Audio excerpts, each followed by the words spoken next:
पता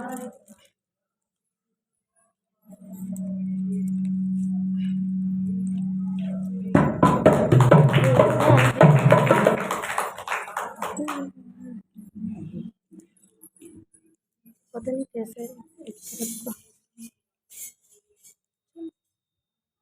बोलिए सियापति रामचंद्र भगवान की। कल की कथा में आपने सुना था शंकर भगवान पार्वती जी को भगवान श्री राम की कथा का वर्णन कर रहे हैं और कहते हैं कि मैंने ये कथा कागभूषण जी से पाई। पार्वती जी अचरज में हो जाती है, अचंभित हो जाती है कि भाई नाथ, आपने ये कथा कब और कैसे कागभूषण जी से सुन ली? मैं तो हमेशा आपके साथ रहती। तब भगवान शंकर जी बताते हैं कि पार्वती, जब तुम दक्ष के घर पैदा हुई थी और हवन कुंड में जब कूद करके आपने प्राण दे दिए थे, उस समय मैं विरह में इधर उधर डोलता रहा, कहीं भी मुझे सुख शांति नहीं मिली, मेरा मन चित्त नहीं बैठा। तब मैं नील पर्वत पर पहुंचा और वहां कागभूषण जी कथा सुना रहे थे और सभी पक्षी आकर के कथा सुन रहे थे। पार्वती कहने लगी कि हे नाथ, आपने कहा ये कथा कागभूषण जी ने गरुड़ जी को सुनाई, इसमें तो संदेह है कि गरुड़ जी तो भगवान विष्णु के सवारी हैं, उनके पास रहते हैं, और कागभूषण के पास तो ऐसा कुछ नहीं है कि जिसे कागभूषण सुनाए और गरुड़ जी सुने। इसका मुझे विस्तार से बताइए, कैसे, कब और क्यों गरुड़ जी ने कागभूषण जी से कथा सुनी? तब शंकर भगवान बताते हैं कि पार्वती, जिस समय श्री राम जी रण लीला कर रहे थे, युद्ध लीला कर रहे थे, उस समय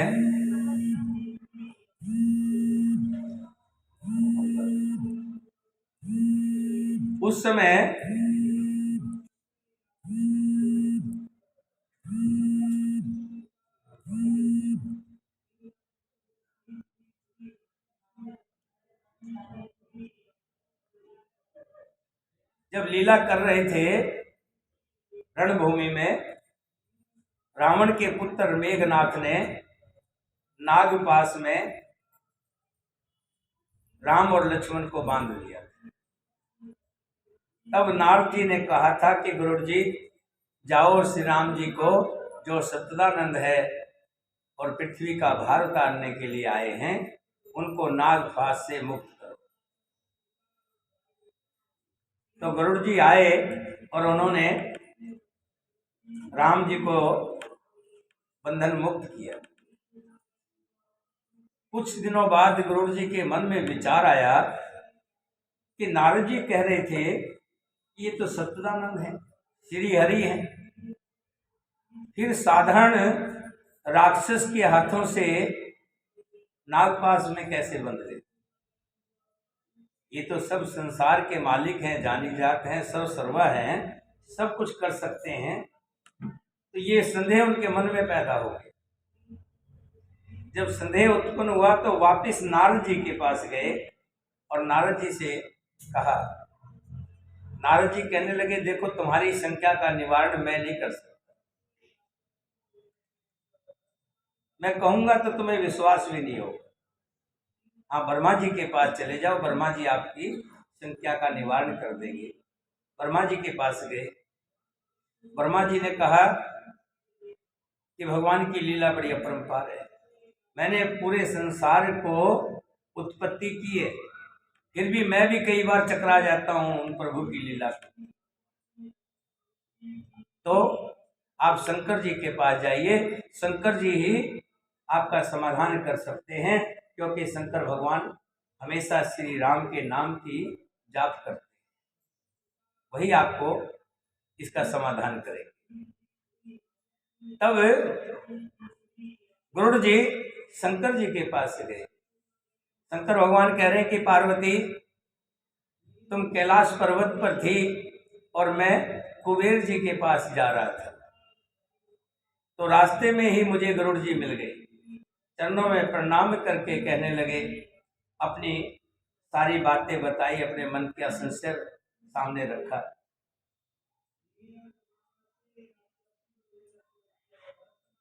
तब मैंने गुरु जी को आगे बताया। अब आगे की कथा हम प्रारंभ करते हैं। शंकर भगवान कहते हैं कि हे गरुड़ जी, अगर आपको संशय से मुक्ति पानी है तो इसके लिए सत्संग कथा में जाना पड़ेगा, क्योंकि बिना हरि की कथा में जाए, बिना सत्संग सुने कभी भी समाधान नहीं निकलता, मनुष्य को ज्ञान पैदा नहीं होता, और जब तक ज्ञान पैदा नहीं होता तब तक उसके मन की जो शंकाएं हैं वो कभी निवारण नहीं होती। बिन सत्संग न हरि कथा, तेहि बिन मोहन भाग, मोह गए बिन राम पद, होय न दृढ़ अनुराग।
जहाँ प्रतिदिन हरि कथा होती है तुमको मैं वहीं भेजता हूँ, तुम जाकर उसे सुनो।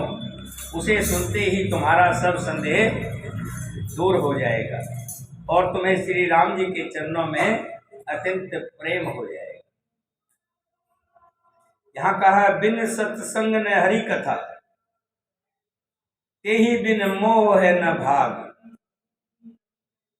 पहले तो मनुष्य के अच्छे भाग्य होते हैं, पिछले जन्म के कुछ संस्कार अच्छे किए होते हैं, तो इस संसार से कुछ समय निकाल करके सत्संग में आता है।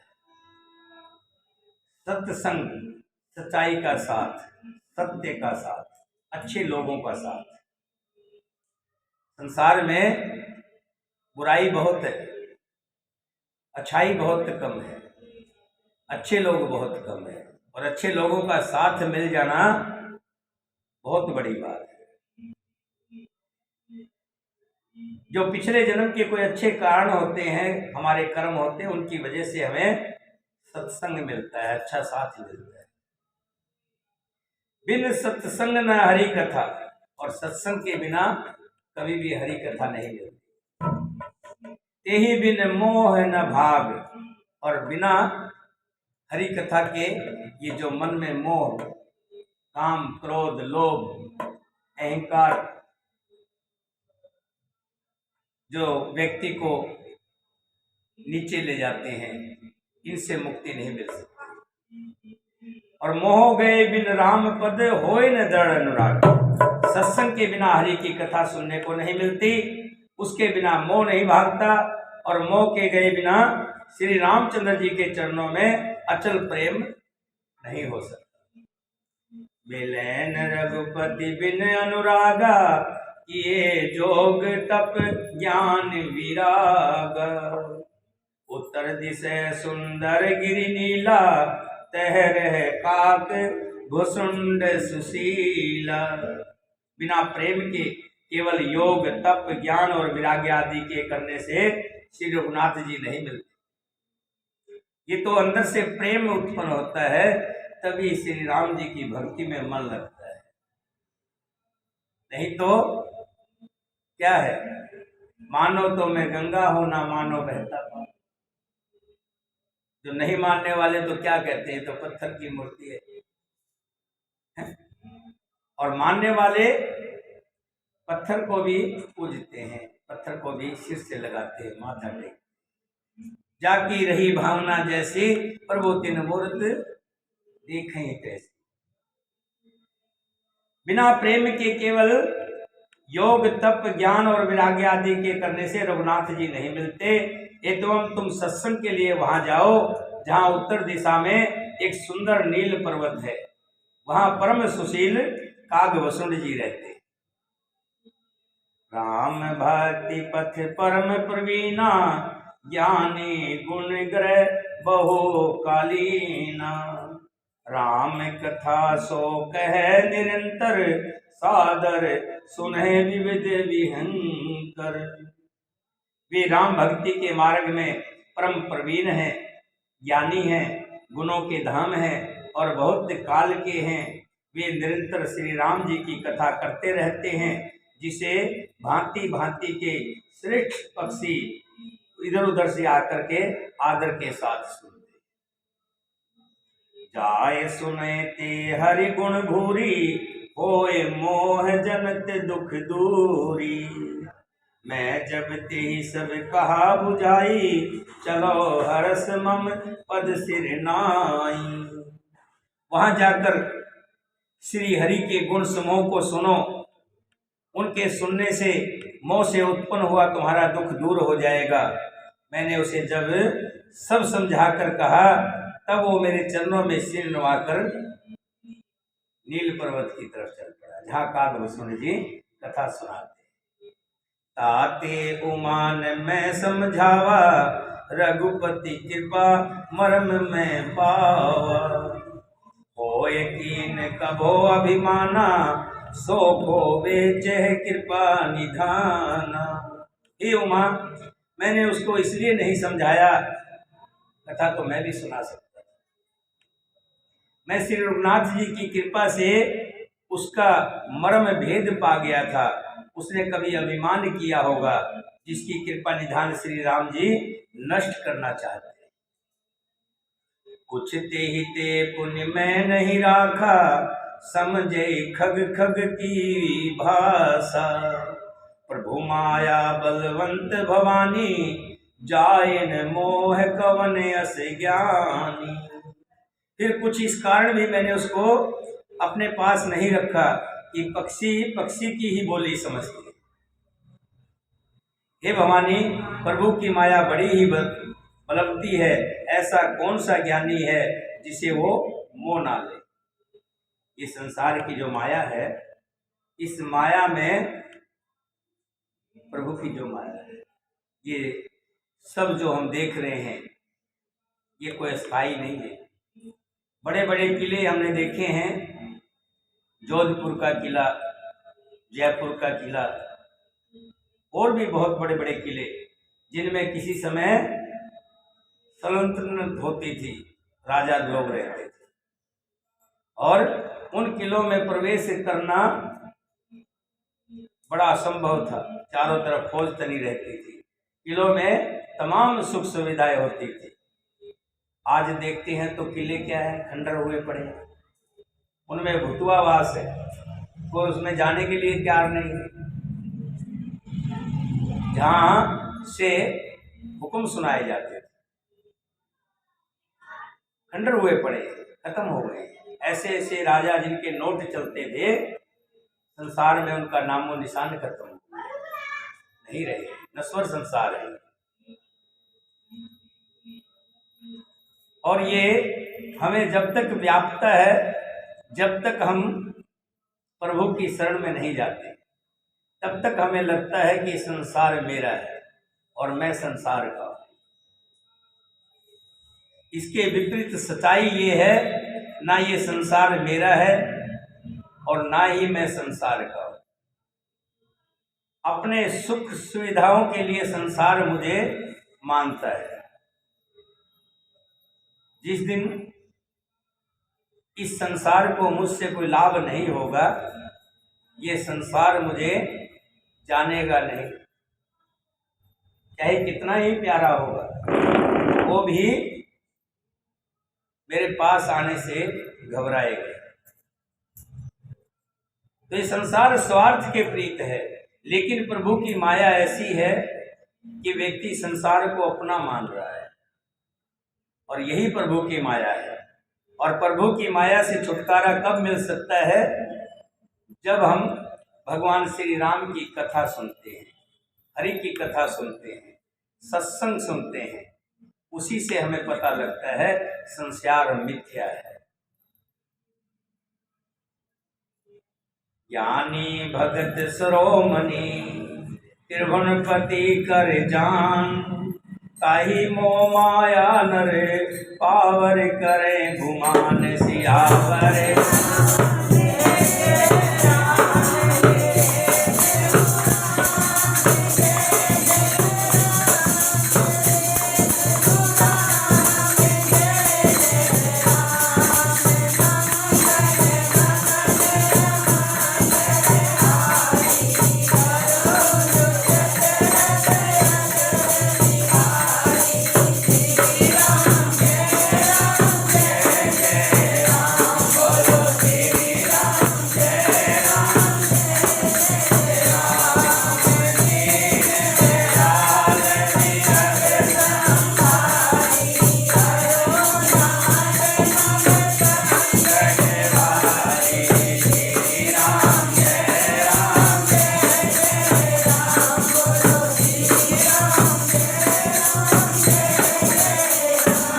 भगवान कहते कि हे पार्वती,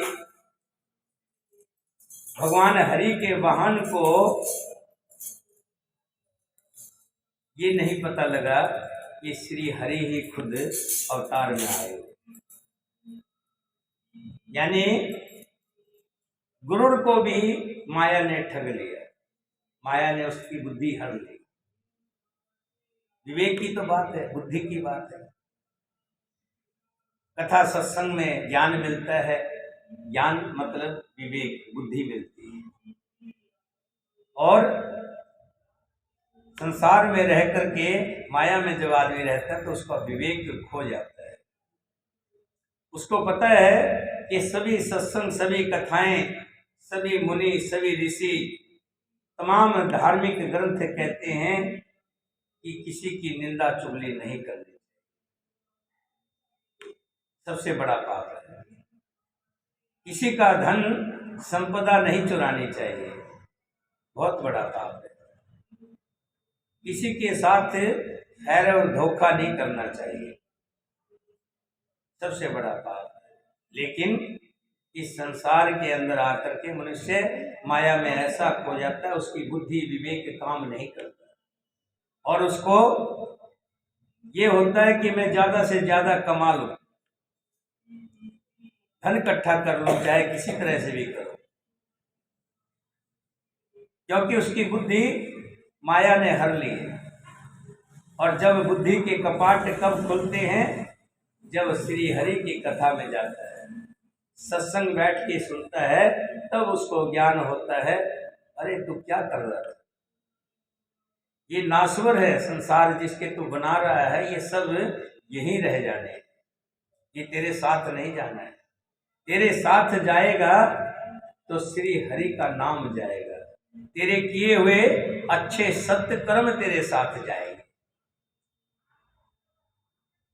भगवान किसी को तो समय रहते चेत दे देता है, लेकिन बहुत से जब चेतते हैं जब सब कुछ खत्म हो लिया होता है,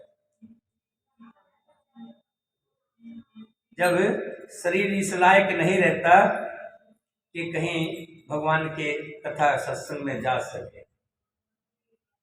शरीर इस लायक नहीं रह सकता कि आंखों से कथा पढ़ सके, शरीर इस तरह का नहीं रहता कि कि जवान हिल सके। वो बैठा बैठा बेबस होकर के पछताने के अलावा उसके पास कुछ नहीं रहता। लेकिन भगवान की कृपा नहीं थी। अगर कृपा होती तो सत्संग मिलता, और सत्संग मिलता तो विवेक पैदा होता, विवेक पैदा होता तो उसको अपनी आपकी पहचान होती कि मैं कौन हूँ, कहाँ से आया हूँ, किस लिए आया हूँ, और फिर मुझे जाना कहाँ है। जब हम देखते हैं कि फला आदमी गुजर गया, उस समय बड़ा ज्ञान पैदा होता है। अरे देखो कुछ नहीं ले गया, क्या संसार में है, सब कुछ यहीं छोड़ गया, इतना पैसा था, कोई दवाई काम नहीं करती। सब जानते इस बात को, लेकिन प्रभु की माया, शंकर भगवान जी वही कह रहे हैं कि देखो भगवान का वाहन है, लेकिन प्रभु की माया में कैसे उसको श्री हरि को नहीं पहचान रहे। और मन में ये भी हो गया कि अगर ये हरि होते तो इस तरह से कैसे बनते। गयो गरुड़ जब बसे भुसुंडा, मति अकुंठ हरि भक्ति अखंडा। देख सेल पर सन मन भयो, माया मोह सोच सब गयो।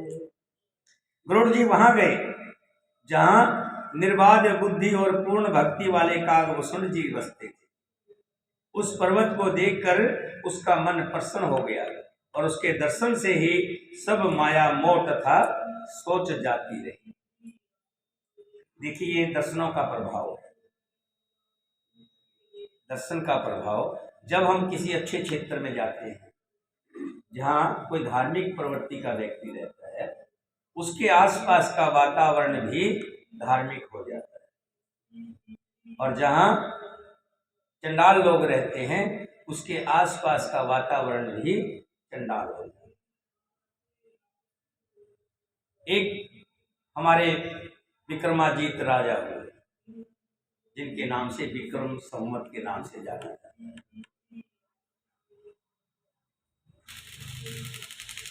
एक पशु चराने वाला एक व्यक्ति जाता था, पशु चराता था, और एक ऊंचा सा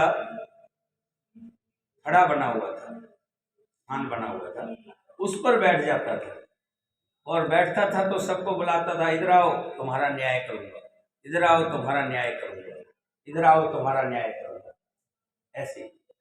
और जब वो बैठ करके जो न्याय करता था वो बिल्कुल सही होता था।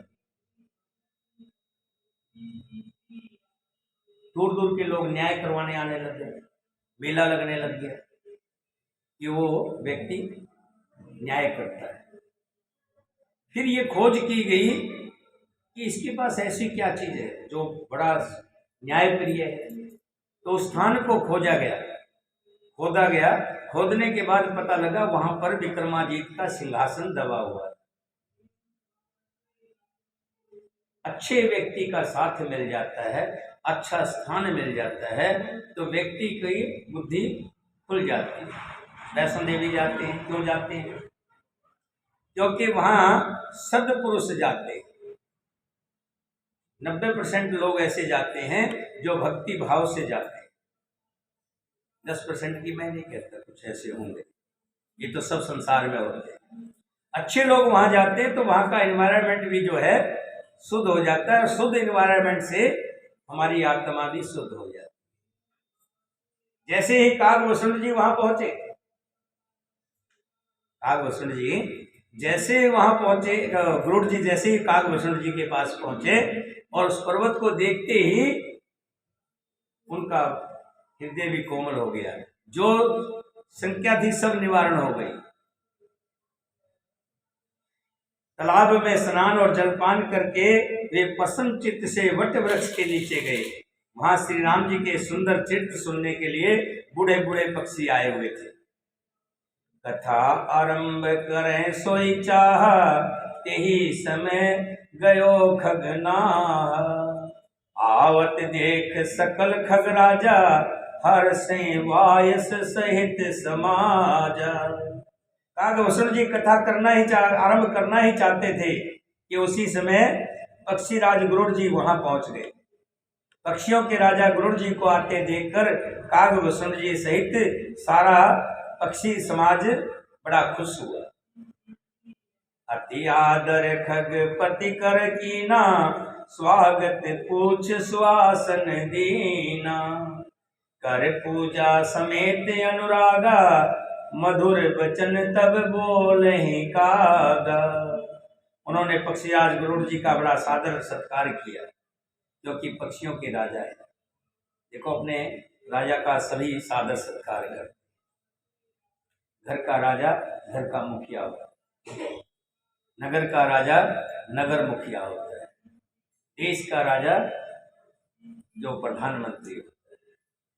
जब भी घर का मुखिया घर में आए तो घर के बाकी सब लोगों का फर्ज बनता है वो उनको आदर मान सम्मान सत्कार और उनकी इच्छा के अनुसार कार्य करें, तभी घर में सुख शांति बढ़ती। नगर का राजा और देश का राजा अगर कहीं आते हैं तो हम सबका मान सत्कार करने का हक बनता है। जैसे ही गरुड़ जी पहुंचे तो सभी पक्षी खड़े हो गए और सब बड़े खुश हुए कि हमारे बीच में आज गरुड़ जी आए, और सब ने बड़ा सत्कार किया। नाथ कथारथ भयो में तब दर्शन खगराज, आयुष देशो करो अब प्रभु आयो के ही काज सियावरे।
कागभूषण जी खड़े होकर कहने लगे, हे नाथ, हे पक्षीराज, आपके दर्शन से मैं कृतार्थ हो गया।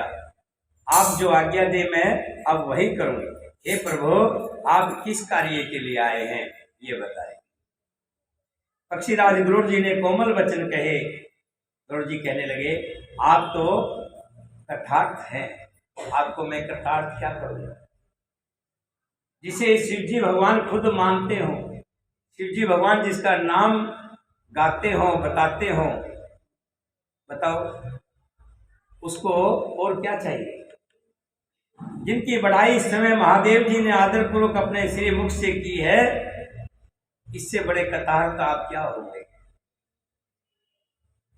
और हे तात सुनिए, मैं जिस कारण से आया था वो सब कार्य तो यहाँ आते ही पूरे हो गए, फिर भी आपके दर्शन प्राप्त हो गए। आपका परम पवित्र आश्रम देखकर ही मेरा संदेह और अनेक प्रकार के भ्रम जाते रहे। अब तो हे तात, आप मुझे श्री राम जी की अत्यंत पवित्र करने वाली, सदा सुख देने वाली और दुख समूह का नाश करने वाली कथा आदर सहित सुनाइए। हे प्रभु, मैं बार बार आपसे यही विनती करता हूँ।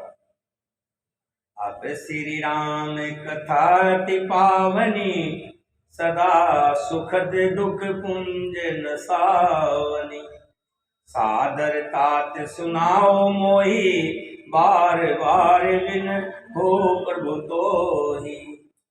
हे नाथ, हे प्रभु, देखिए कागभूषण जी है, उधर गरुड़ जी है, और गरुड़ जी कागभूषण जी को कह रहे हैं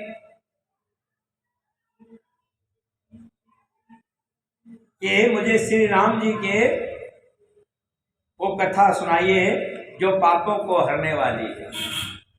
सुनत गरुड़ के गिरा विनीता, सरल सुप्रम सुखद सुपनीता। भयो तास मन परम उछावा, लाग कहें रघुपति गुण गावा। गरुड़ जी की विनम्र सरल सुंदर प्रेम युक्त सुखपुर्द और अत्यंत पवित्र वाणी सुनते ही वसुंठ जी के मन में परम उत्साह हुआ और वे रघुनाथ जी के गुणों की कथा कहने लगे। प्रथम अति अनुराग भवानी, राम चरित सर कहस बखानी। पुनि नारद कर मोह अपारा, कहस बहुर रावण अवतारा। हे भवानी, पहले तो उन्होंने बड़े प्रेम से श्री रामचरित मानस सरोवर का रूपक समझाकर कहा, फिर नारद जी का अपार मोह और फिर रावण का अवतार सुनाया। प्रभु अवतार कथा गुण गाई, तब शिशु चरित कहस मन लाई। फिर भगवान के अवतार के, भगवान के जन्म के बारे में पूरी कथा विस्तार से सुनाई। और फिर बचपन का जो राम जी का था वो स्वभाव गा करके सुनाया। बाल चेत कह विविध विधि, मन में परम उछा। ऋषि आगवन कहस पुनि, श्री रघुवीर विवाह सियावर।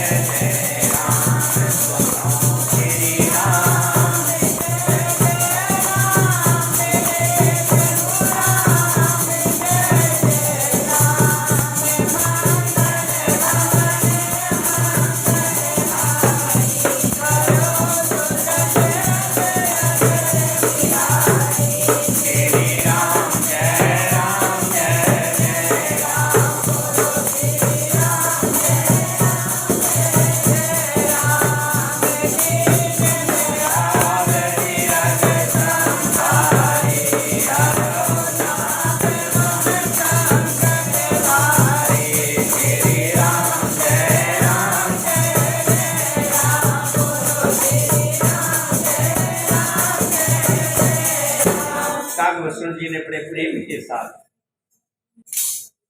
भगवान श्री राम के बचपन की कैसे कैसे पढ़ाई की, कैसे सखाओं के साथ खेले, कैसे माता कौशल्या को अपने मुख में ब्रह्मांड दिखाया, सारी कथा विस्तार से कही। और फिर विश्वामित्र का आना, साथ में लेके जाना, रास्ते में का और स्वभाव करना, फिर सीता का स्वयंवर होना, बातें एक एक करके विस्तार से सुनाई। फिर राम जी राज्याभिषेक प्रसंग सुनाया।